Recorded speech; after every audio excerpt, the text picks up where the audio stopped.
আল্লাহ তাআলার ইচ্ছা এবং জনগণের ভালোবাসায় আমরা নির্বাচিত হলে সেই ইনক্লুসিভ বাংলাদেশই আমরা গড়ব ইনশাআল্লাহ।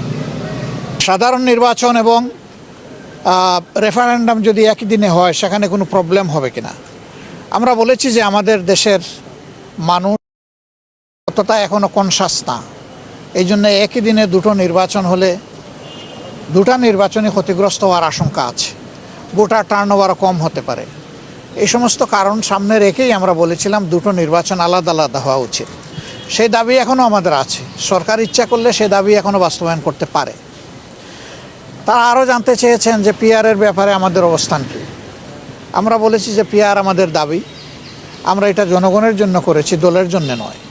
এমনকি আমরা যদি জনগণের ভোটে নির্বাচিত হয়ে আল্লাহর ইচ্ছায় ক্ষমতায় যাই, ক্ষমতায় তো আমরা বলি না, দেশ সেবার সুযোগ পাই, তাহলে আমরা তখনও পিআর বাস্তবায়নে আন্তরিকতার পরিচয় দেব। তখন এটা হবে না যে আমরা তো জিতে গেছি, এখন আর পিআরের দরকার কি, অতীতের যে কালচার এটাকে আমরা পাল্টে দিতে চাই। মানুষ এখন অনেক রাজনৈতিক দলের কমিটমেন্টের উপরে আস্থা রাখে না, বলে যে আপনারা আগে তো গিয়েছেন ক্ষমতায়, আমরা দেখেছি আপনারা তো কমিটমেন্ট রক্ষা করেন না।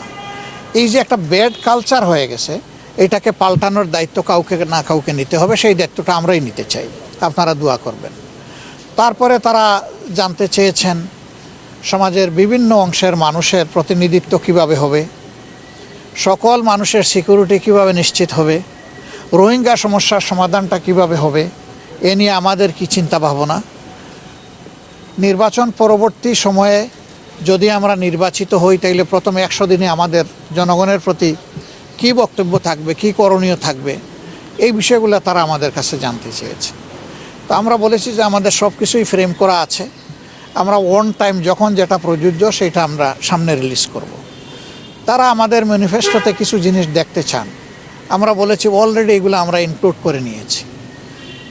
তারা বাংলাদেশকে একটা ইনক্লুসিভ বাংলাদেশ দেখতে চান। আমরা তাদেরকে বলেছি আল্লাহ তাআলার ইচ্ছা এবং জনগণের ভালোবাসায় আমরা নির্বাচিত হলে সেই ইনক্লুসিভ বাংলাদেশই আমরা গড়ব ইনশাআল্লাহ। আমরা কোনো দলকেই বাদ দেব না।